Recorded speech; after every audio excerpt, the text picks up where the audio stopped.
Yeah. a phase of the American university where it was taken over largely by Marxists who teach their students to hate America, to hate their parents, and to hate any kind of tradition they have, if it's European, and to hate ultimately God, which you said earlier, secular God hating. I'm praying, and I think we have some reason to think that phase is over and we're Yeah. entering a new phase. What do you think?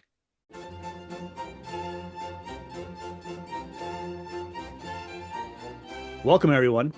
I'm joined today by Dr. Benjamin Merkle, who is the president of New St. Andrews.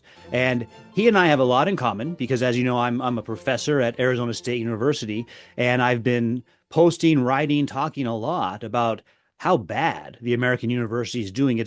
It's completely failed its students. And one of the reasons that has happened is that it's become so politicized, especially in the humanities. You can't get a humanities degree without having Alfred Kinsey, John Money, Michael Foucault pushed at you as the truth of the matter. And Christian parents want an alternative.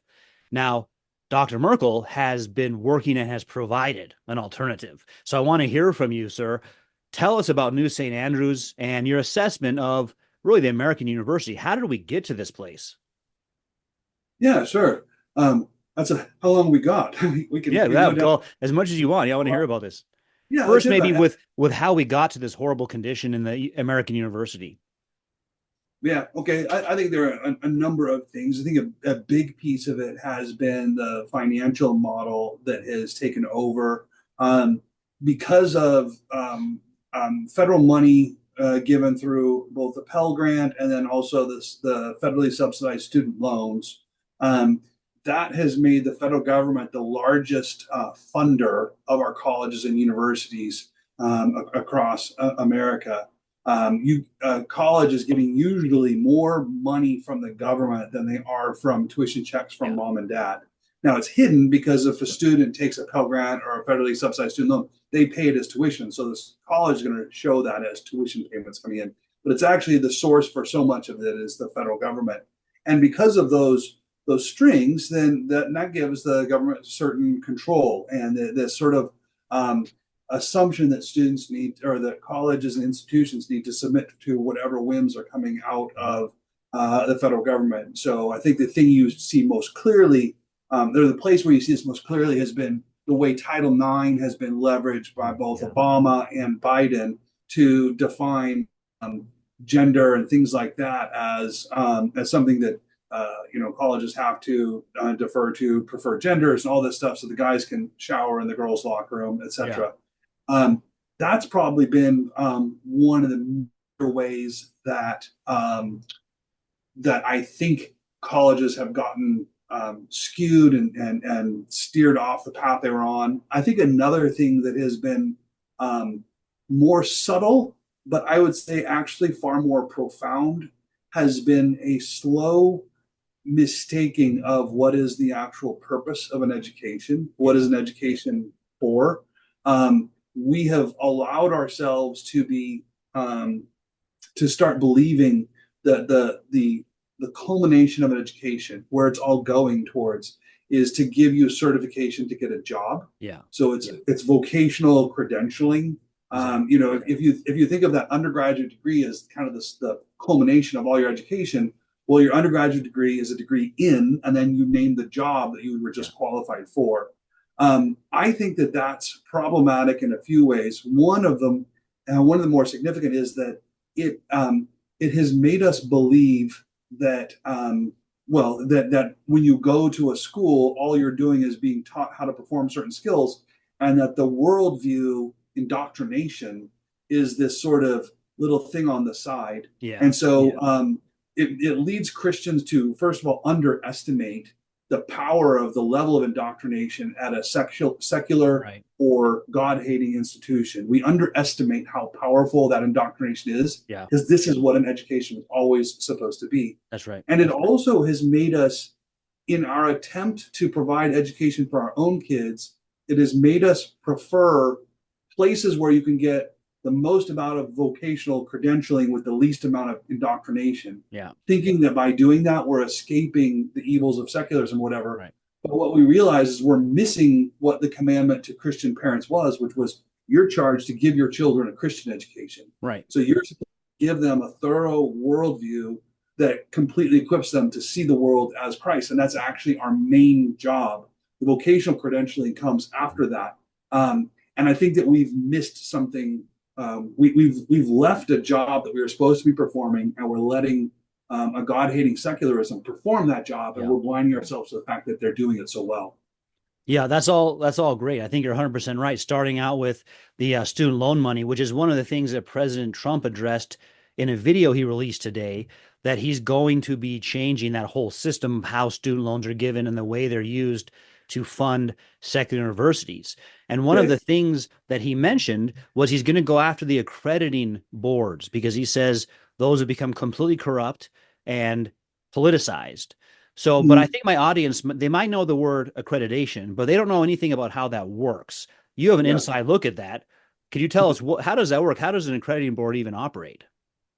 Yeah, it is it's a very confusing and tricky little world. Basically, you have a multiple accrediting agencies that were formerly referred to as regional. They used to be divided up by region. So each region had its own regional accrediting agency, which was not a government office. It's a private organization that accredits colleges. And what happens is those organizations write up standards that they give to all their colleges. All the colleges have to then go and do a bunch of work to show how you meet that standard. And then you have this reporting sort of calendar where you're regularly showing how you meet their standards. Now, those standards that these accrediting agencies set are in some ways affected by the Department of Education. So the Department of Yeah. Education will say, if you want to be a good accrediting agency, here are the things you have to do. And then they're recognized by the Department of Education as a valid accreditation agency.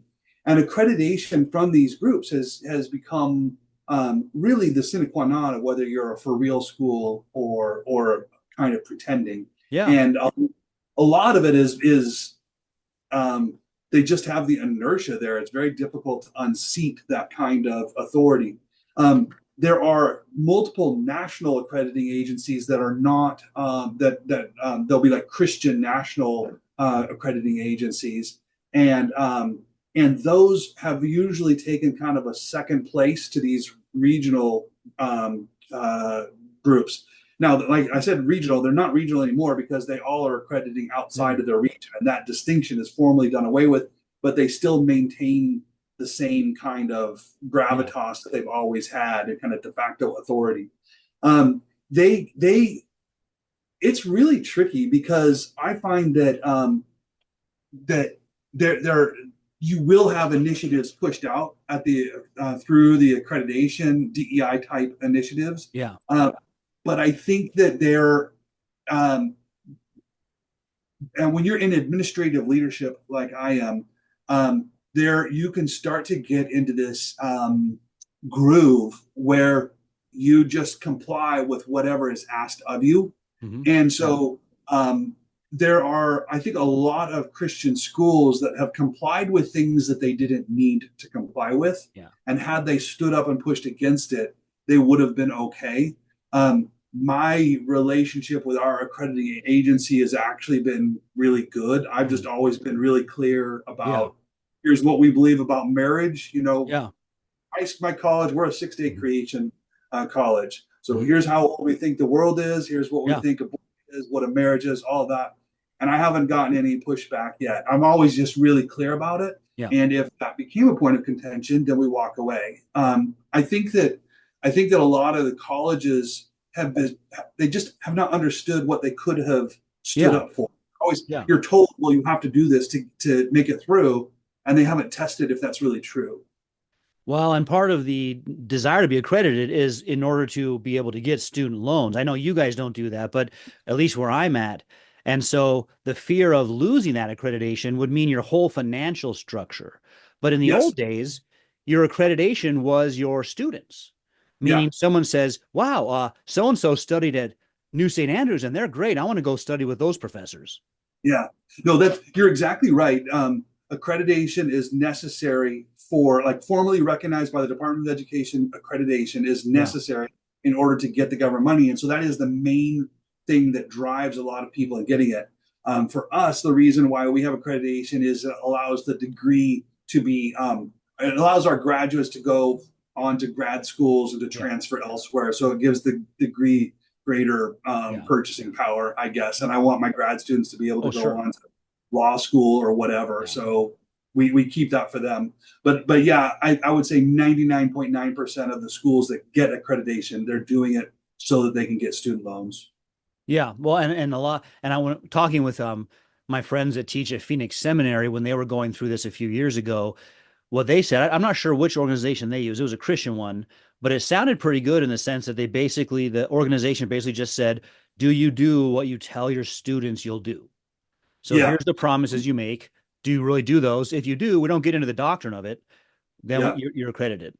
That is the standard line from accreditation, is that we're here to help you do and ensure that what you say you're doing, you do it and you do it Yeah. well.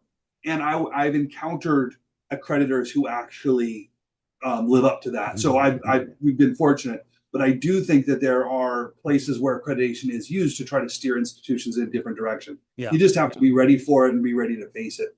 Yeah. Yeah. So the line that stood out to me today from President Trump was that he said we want to rid those organizations and our universities of Marxists, maniacs, and lunatics.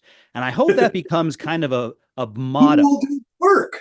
Yeah, I hope that becomes kind of a motto of what we're doing. We keep repeating that. No more Marxists, no more maniacs, no more lunatics. And I think someone could say, well, those last two are kind of harsh labels. But the Uh, reality is that, at least where I'm at, professors are lamenting and they're showing just deep existential angst about Trump's victory. And they're publicly portraying themselves as incredibly mentally infirm. So I don't uh, know that that's Trump calling people names versus people simply identifying them this way in public. no, I think But it's true. yeah, so I'm thinking about this as a phase from, let's say it's from 65 to the present. So about 60 years, Yeah. a phase of the American university where it was taken over largely by Marxists who teach their students to hate America, to hate their parents, and to hate any kind of tradition they have, if it's European, and to hate ultimately God, which you said earlier, secular God hating. I'm praying, and I think we have some reason to think that phase is over and we're Yeah. entering a new phase. What do you think? Yeah, I think that that would be a wonderful turn. I think that if you go back to like the 1960s, what happened, as I understand it, basically you have during the Vietnam War, a college campus became a great place for people of a particular political persuasion to hide and to stay out of going to Vietnam or whatever. Yeah. And basically, it's in the 60s. Those college campuses were filled with a particular ideology, and it's just never left. Yeah. It's gone in and it's set its roots very deep.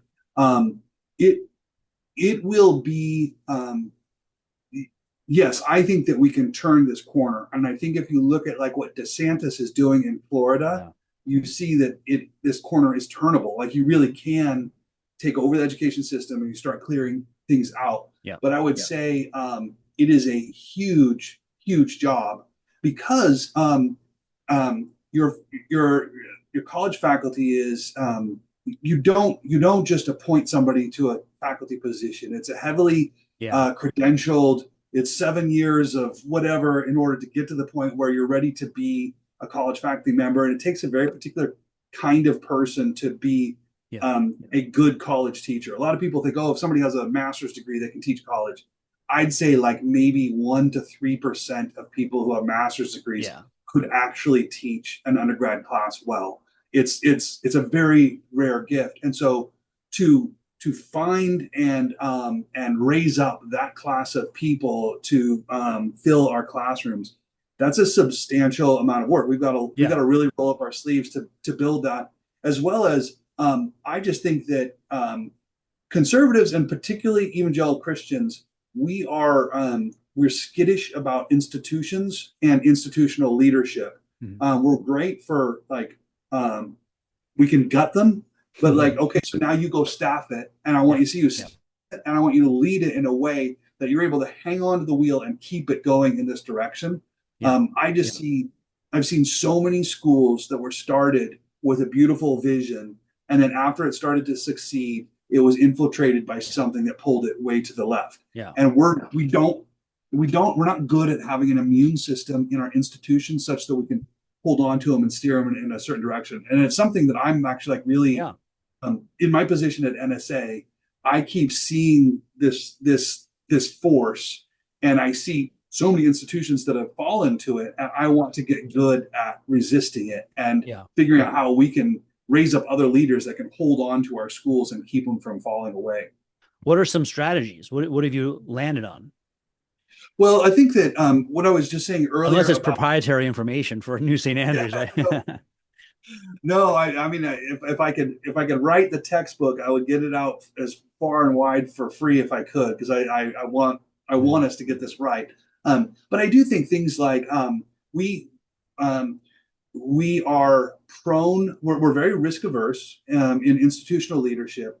We're risk averse, and so we lean towards compliance. We just when you get into this position where I am as like college president, who was it that was saying that they believed college presidents all have to have a special surgery where their spine is removed? Yeah. I think a college president, there's something to that, because by the time you've gotten to this position, you've mastered the art of accreditation and all those site visits that I was just Mm-hmm. describing, which is the ability to demonstrate compliance, compliance, compliance. If you're in this position, you're supposed to always go before the board. I just finished my board meeting where I'm going before the board and I'm showing I'm in compliance with everything Mm-hmm. that you want me to do. I go out to donors to raise money for the school, and it's all about I comply, I comply. And what you start to realize is like you lose a sense of what are you distinctive about. And I think Yeah. it's really important that in each of these conversations, we be willing to say like, well, this is what I'm doing. And if you want to go in this direction, great. If you don't, then you should find somebody else. I noticed, like for instance, on the fundraising front, a lot of your work is finding grant money. You go to Mm-hmm. find grant money, and when I start to talk to people about grant writing, where you write this application for a grant, these grants all have certain things that they fund, and what they want you to do is find something at your school that matches that. And if you spend all this time, trying to make this so that it matches that, Yeah. after a very short amount of time, your school has been remade Mm-hmm. in an attempt to win grant money, and it no longer is paying attention to its actual vision. Yeah. So I think that the first thing is having clarity about your vision and knowing that that's going to narrow opportunities. And you're going to say, yeah, maybe you shouldn't give to us, or maybe this accreditation is not what we need. Yeah. I think that's one big thing. I think that another thing are And then my I guess training up, would you have to train up leaders that keep that vision then? yeah, And they're willing yeah. to defend it. Yeah. Yeah, you got to make your vision clear, but then you also have to have people who have the spine to hold on to this vision while defying certain things. Yep. COVID was such a blessing to us. I mean, Mm-hmm. we grew so much through that moment, and the Mm-hmm. realization that it's okay to just say, I'm not going to do it. I won't do it. I Yeah. think we're probably the only school. I think we're the only college I know of that made it through COVID without ever asking students to wear masks or to get the vaccine. Wow. We just tell them, you do what you want. You want a mask, you want a vaccine, that's great. But we're not requiring that of you. And the courage it took to just daily go out into a world that was saying you must do this, and we're us saying we're not going to. Mm-hmm. It just gave everybody here so much. It added to our spine by a lot. Yeah. Right before COVID, our board, every board meeting they read one book together. I read it with them, and then they have a discussion about it. Right before COVID, we read Nassim Taleb's Anti-Fragile. If you've ever come across that book, I haven't read that one. I highly recommend it. His theory is just about this idea of there are certain institutional attributes that certain institutions have, that when there is disruption, not just that there are some people disruption hurts them. There are some people that disruption, they plow through it. But then there are some people that disruption actually launches them. It makes them take off. And so we read this book on anti-fragile and the elements of anti-fragile. One of the things we really wanted to think about was how can New St. Andrews be anti-fragile? And we were isolating different things, characteristics we thought would make us anti-fragile. When COVID hit, and in the last 4 years, we've doubled our undergraduate Wow. enrollment in 4 years. And I think it's because of hitting this moment and having our distinctives be very clear and not being scared Yeah. to violate, certain people's expectations and Yeah. concerns. And it's allowed us to really take off. So I think all of that to say is we need institutions that understand that kind of anti-fragile Hmm. leadership. I think that's a Yeah. huge thing for us to get. And you went when I mentioned this era, the 60-year period, you pointed out that that began with people kind of hiding from going to Vietnam. And I think there was another additional thing which we had brought in a number of German intellectuals who were fleeing the Nazis, and they were all communists. And so they were the ones who taught those students fleeing from Vietnam. And so Exactly. I've wondered, I've kind of made a study. It's an anecdotal study. I'm not a sociologist, but I've done a study of professors in the secular university. And you said risk averse. I think that's 100%. But Mhm. also, I try to put it on a conflict model, like a psychological conflict model. I think they're also conflict averse. They avoid conflict when it's direct, like getting on Zoom and saying, Dr. Anderson, I think you're wrong and you've got to change this. But they are passive aggressive conflict. So what they'll do is they'll not like you, so they'll tell others slander about you to harm you from behind. So that's the Yeah. kind of personality I've dealt with my whole career. Uh-huh. And that's a very unhealthy work situation. I think if you were a CEO of a business and you found that out about your business, you'd clean it up. You'd find out who's the person gossiping, they're fired, who was Yeah. listening, you're taking a class on psychology from Jordan Peterson, and et cetera. Yeah. So, but the university professors in the secular world were professors, right? So Yeah. they just climbed up here and they just think, yeah, that's just what you do to people. So it's this very unhealthy environment and encourages that kind of dysfunction. Yeah, there are these little bureaucratic games that you can play. Mhm. And I think that, things like the concept of tenure have also made it more difficult, where you have this idea that like, no, he can't be touched once he's there, and then you can be the person who's sowing all of that throughout the Yeah. institution. Yeah. It's an interesting dynamic that is well, I don't know if you've read Lewis's That Hideous Strength. Yeah. I think that hideous strength, we had our faculty actually all read that this last summer and have discussions about it, because Lewis has such an insight into that Yeah. academic mind, and the way academics like take each He other does. Yeah. out underneath the surface, that I think is really profound. Yeah. Pilgrim's Regress did some of that also, and his thoughts on the inner circle. Yeah. So all Yeah, of that, it attracts his personality. Rush Limbaugh used to contrast it with the person who goes into law or business versus the professor, because the person who goes into specifically say corporate law, not a government agency, but you go into corporate law, to climb the ladder you got to show results to the board, right, to the partners, or you don't get to be there. And the yeah, same with business, right? If you want to be a manager, eventually a CEO, you've got to show some results. But the person who goes into the academy, there is tenure. I mean, that was hard, yeah, but it's also clearly laid out for you. So you just do these things. Now you got tenure, but there's really no accountability in the classroom. We had two professors at ASU this fall talking as professors. So this is not their personal time on social media. This is as ASU professors talking to ASU students at an ASU event. And they told them, if you don't vote for Harris, if Trump is elected, you'll be imprisoned and forced to breed. Now that's lunacy, what Trump called lunacy, right? There's yeah, no there's no plan on the table that would ever end up in that situation. yeah. They've been watching The Handmaid's Tale and they confused it as a documentary, but there will be no consequences for them either.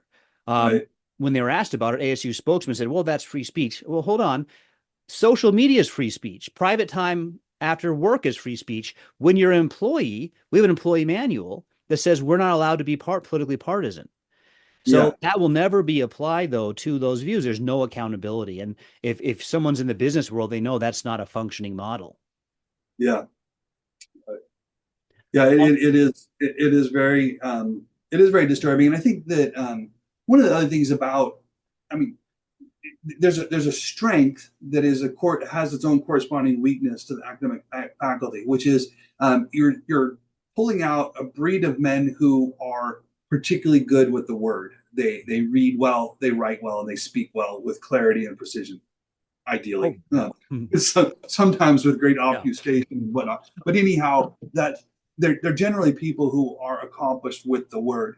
I found that my professional life up to this point, up to becoming president, was really living in both the academic space and also the ministerial space. And the world of the minister is also a world where you have men who are good with the word. yeah, Then I come into this position, and suddenly now I'm meeting with lead executives of very successful businesses and whatnot in various yeah, capacities, and it was funny to me how different it was. It yeah, was such a different space, and it was because it was far more. It was far less intellectual. The words were very fewer and were used kind of inanely. And but the uh, the testosterone was dialed way up. hmm, And a lot of times it felt like I'm going back into like the junior high locker hmm, room with the sort of chest thumping yeah, masculine competition and all of that. And it was very funny to me. I'm not averse to that world. It just was, I hadn't been different, yeah, in that kind of space for a little bit. You realize that like in business, it's all about like this really visceral gut hmm, intuition that you must act quickly on and boldly, and it's this aggressive decision making that can't express itself very clearly. yeah, Go over here to the academic side, and you got people who can express very clearly, but they're actually not accustomed to that kind of really yeah. quick They don't have to. decision making. Yep. And so it is two different spaces. I think both have their strength that you Yeah. want to make sure you respect, but they both have significant weaknesses. And the weakness of the academic side is that you can have a lot of words and Hmm. you can't make a decision. You Yeah. can't make a decision to save your life. Yeah. It's And called Professor Hamlet. yes, Just act, just do something. Eventually, uh, you got to stop talking and make up your mind. So, yeah, I think President Truman said something about economists, which I always thought also applies to the academics. I guess a reporter asked him, if you could have anything in the world, what would you want? And he said, I would want a one-armed economist. And the reporter was kind of taken aback and said, why would you want that? And he said, well, when I talk to my economists and I ask them, what should we do? They say, well, on the one hand, we should do this. But on the other hand, we should do that. I just want an economist with only one hand. And I thought that's kind of the academic too, right? Well, kind of hemming and hawing. Well, you could have this and you could have that. And it really depends. And yeah, so the yep, man of action has to eventually say, hey, we got to do something. What is it we're going to do? that's good. I can see Now, that. you mentioned the godless secular university. I'm with you on that, but I've also been defending the idea of the secular or saying we need to take it back. And what I mean by that is that the world and the universities seem to have gotten to a place where secular does mean anti-God and anti-Christian. But we both agree that God made the world. He created the secular. And the Yeah, secular, for a long time in the Western University, just referred to the knowledge of the world and what it reveals about God. And so yeah, it's very common for a university professor like yourself to have a required class with all the students going over natural theology. hmm, Someone would say, well, that's the university. Yeah, I know. That's the world. God made it. We want to see how, seminary is where you study revealed religion. But my case is, and what I'd love to see if I had like a big get from the next 4 years, it would be that state universities make room again for natural theology. They don't have to say, we agree with Augustine or Aquinas over Samuel Clarke, but they could at least say this is a legitimate area of study that Western universities have always done. And yeah. students should be able to study and believe if they come to the conclusion that the world reveals God. Yeah, absolutely. I'm completely support that. We're working on some sort of similar to that at NSA right now. But yeah, I think we have scripture, we have God, the book of God's revealed word, Yeah. and then we have His creation, which is His natural the natural law that you're describing. And a good education should orient you to both, Yeah. help you to see how they speak to each other. Mhm. But part of that would be looking at the natural world and seeing how it reveals God. Yeah. Yeah, I think that's right. And I take as my unofficial title, so no one gave me this title. our mascot at ASU is the Sun Devil. So Okay. my title is the Sun Devil Chair of Natural Theology. So if you guys ever develop that, keep me in mind. I'd love to Okay. help. I'll be ready.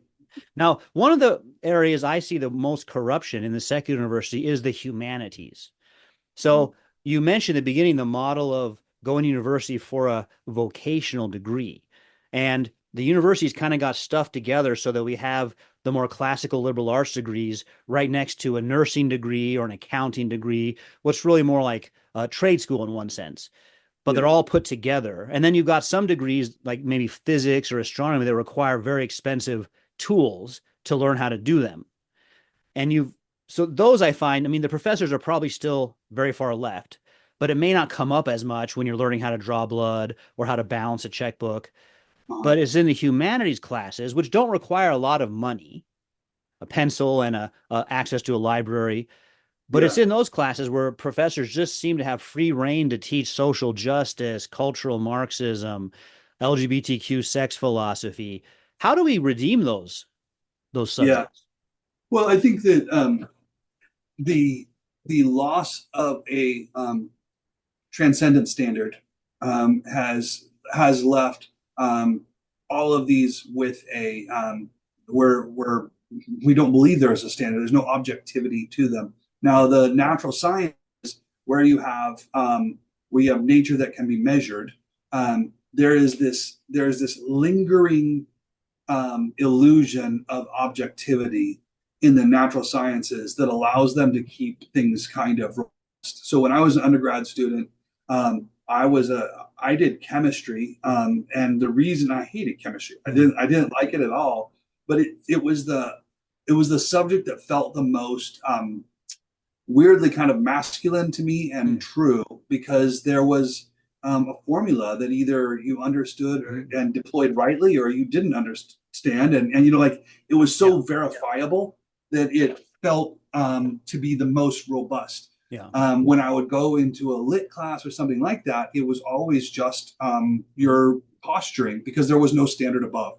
yeah, What I discovered though after graduation, I did an education degree with a major in chemistry. And after graduation, then I actually moved into the liberal arts. I did a master's in English oh wow, lit and other degrees in the liberal arts.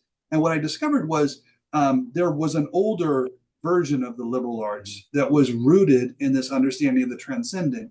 yeah, And when I encountered that, I encountered something that was far more robust than any chemistry class. That yeah, that was when I suddenly like, now I have to work. And now I have to like it was hard yeah, at a level that touched down into my soul. right, Um, and so I think it's the recovering of that transcendent standard, which is restoring the liberal arts to the understanding of who God is. yeah. I agree 100%. One thing I notice though, sometimes I'll talk to Christian apologists who will say the big problem with the university is that they abandon truth with a capital T. And so they'll think that if you go into a literature class these days, it's just kind of, yeah, everyone's own opinion.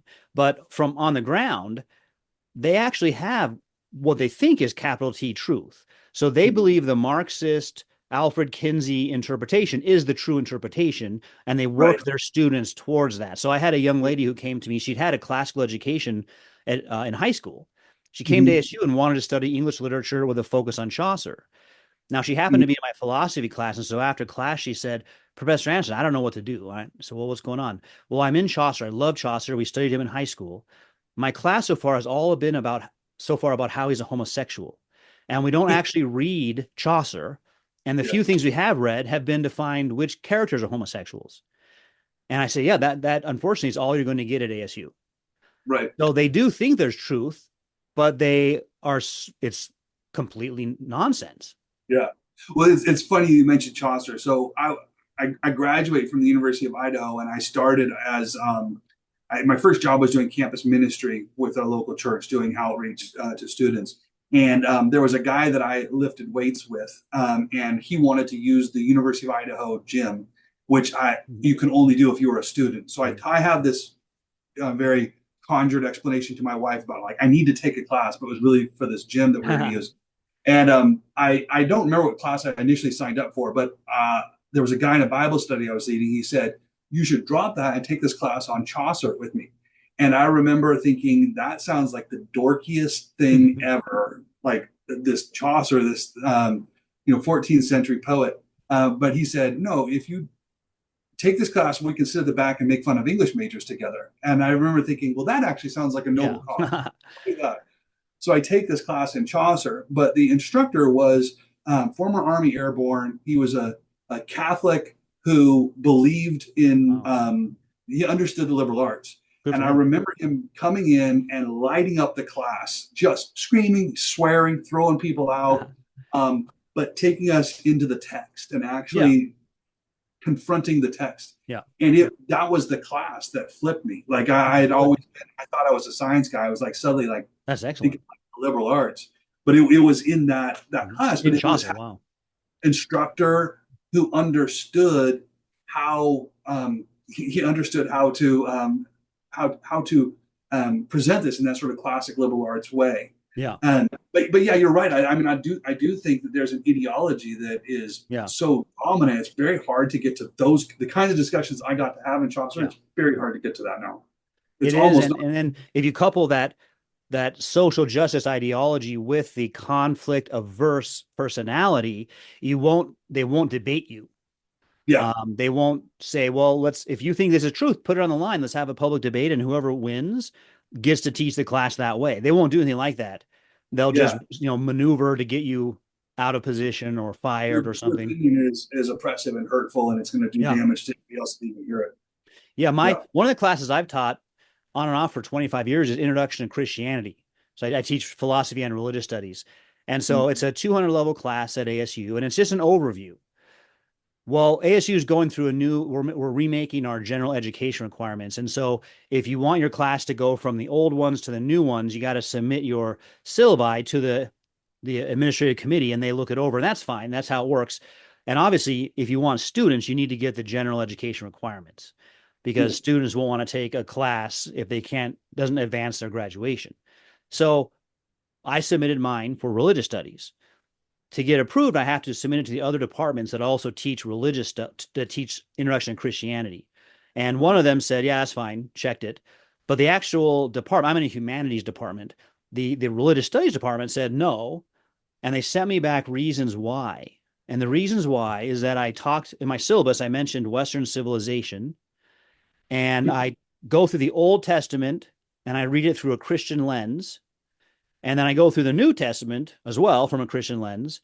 And I don't talk enough about slavery or colonialism. And so I was just stunned by it, because if these are introduction students, and so I believe they need to know the Bible and what Christians think when they get out of that class. So my class is pretty much Bible and then church history. And so I said, look, there's two parts of the syllabus. There's the part that we all have to use.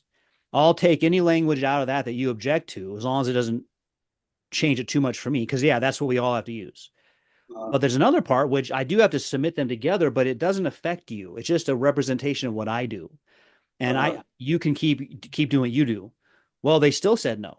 So my class got rejected for general education requirements, and in the spring I'm teaching it, and it'll get canceled. I only have one student right now, because ASU students are smart. They're not going to take a class that won't help them. So that's what I mean about there's this maneuvering. They can't say Anderson's teaching the Bible, we need him to stop. But they can do this kind of thing. Yeah, it's all in the committees. I have a very similar thing where we tried to work with the University of Idaho to do some sort of joint programs where, like, you could do New St. Andrews and then the engineering department up at U of I, with a joint degree out of that. And what's funny is, like, you go to meet with the engineering faculty, and the engineers, they're just, the credits work, the numbers. Okay, but it was just a very mathematical conversation and everything. As soon as it gets submitted to anybody else, though, there's always a committee somewhere that will tank it. So we have a very difficult time getting any kind of cooperation because of those sorts of dynamics. It is, it just goes back to what I was saying earlier. It's like we need to learn we need to learn institutional leadership and how to not allow those kinds of pockets to develop. Yeah. That's right. And so earlier in our conversation, you said we need to train up people who know how to do that. And that goes together with another insight you had, which is, if we do make changes to universities, like what's going on in Florida, we're going to need people to staff these. Yeah. So that really speaks to the mission of New St. Andrews. Tell us about that now, because a lot of my listeners may not know much about it. Yeah. So at NSA, when I do the quick summary, I like to use Bernie Sanders as my sort of launch Mhm. point. He says we need to have free colleges. So let's take that idea of a free college and drill down on what that would look like, because he's taking what I think is the lowest and cheapest possible definition of the word free. You've got free pizza, you didn't have to pay for it, you still got to Yeah. eat it. So free colleges, you get to get this college degree, but you don't have to pay for it. Somebody's paying for it, just not you. Um, that I think is the cheapest possible definition of the word free, which is unfortunate because I think freedom should mean a lot more to us. So Yeah. I would say we're a free college in a few profound ways. The first is by not taking any federal money, we're free from federal interference. We're able to stay clear on what is a man, what is a marriage. We're pro-life. We're clear on our Christian convictions, and because we don't take the federal money, it means that our students aren't stuck in graduating with crushing loads of student debt that will then later be foisted Yeah. on the American public. So we're free in that sense. The other free is in this the sense that we were just talking about with like what is an education. The liberal arts education was always it's interesting. If you take the word liberal, it actually goes back to the Latin word liber, which is the free man. The Mhm. liberal arts education was the education for a free man, which meant we're not trying to just qualify you for one vocation. We're Yeah. educating you as a complete person. So at NSA, we have one degree in our undergraduate program in liberal arts. It's an undifferentiated general degree in liberal arts, and our students use it to go on to law, to finance, to medicine, to ministry, to teaching, to entrepreneurial business. They go in any number of directions Mhm. because they've been equipped to go in any number of directions, not to only be certified in one. So we're a free college like that. And Yeah. then the last is, I think, the ultimate freedom, which is freedom in Christ. I think that it's Yeah. tragic to see all of these parents that have raised their kids in with a Christian education in the K to 12 years, and then send them off to a school where, and I would say secular school, but I think the majority of our Christian schools have the same effect of causing our students to lose their faith. Yeah. Um, the image that I've used, that I think is very striking, is if you if you had the choice of putting your kids on the boat for the Norwich invasion versus sending them off to college in America right now, Yeah. they would have a better chance of survival on the beaches of Normandy Mhm. than they do in our current college, And not world. only that, my wife's grandfather landed at Normandy in World War II in that invasion. He was a kind of an atheist, and after that day, he became a Christian, Protestant Christian. So yeah, he might even convert, more That's right. likely be converted on Normandy. Well, and I think the thing is, if you lost on the Normandy Beach invasion, you lost your mortal life. But what we're losing is Yeah, no, immortal it's one soul. percent true. Yep. Yeah, and so we aim to graduate our students secure in their faith. I do a survey of our alumni at 5 years and at 15 years, and at 15 years we still have it's around a 2 to 3% divorce rate, and about and a less than that in terms of not attending church anymore. Wow. Wow. Uh, so 98% of them are still attending, faithful members of a church. Hmm. Um, Over half the guys have become church officers. Yeah. So that's what we are. We kind of come out of the classical Christian education movement. Great. That whole thing started just down the road from me here at Logos School in Well, I should 1981. tell you, we've got members in my church down here, one of my pastor, who have your son for logic class and your daughter for literature class. Oh, that's funny. So Yeah, yeah, they wanted me to say hi.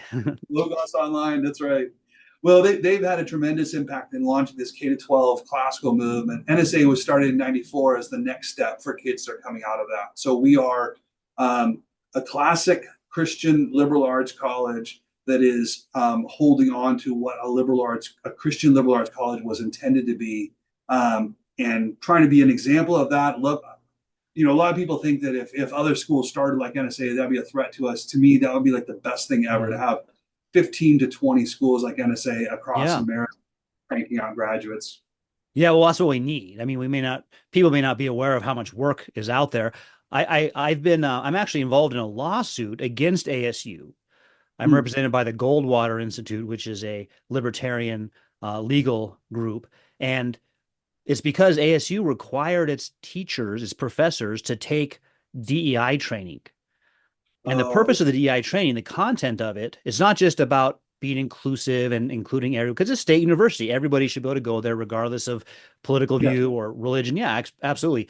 But it was about the problem of whiteness and the evils of heteronormativity. And Hmm. so I objected and said, well, no, that you can't require everyone to agree with that narrow philosophy. So I think I'm hoping we're in the middle of that right now, but I'm hoping that this bringing this stuff to parents' attention, like my lawsuit might do, is what parents might need. Because I talk to Christian parents and they say, yeah, I knew it was bad. I mean, every Christian knows a state university is going to be liberal, but I didn't know it was that bad.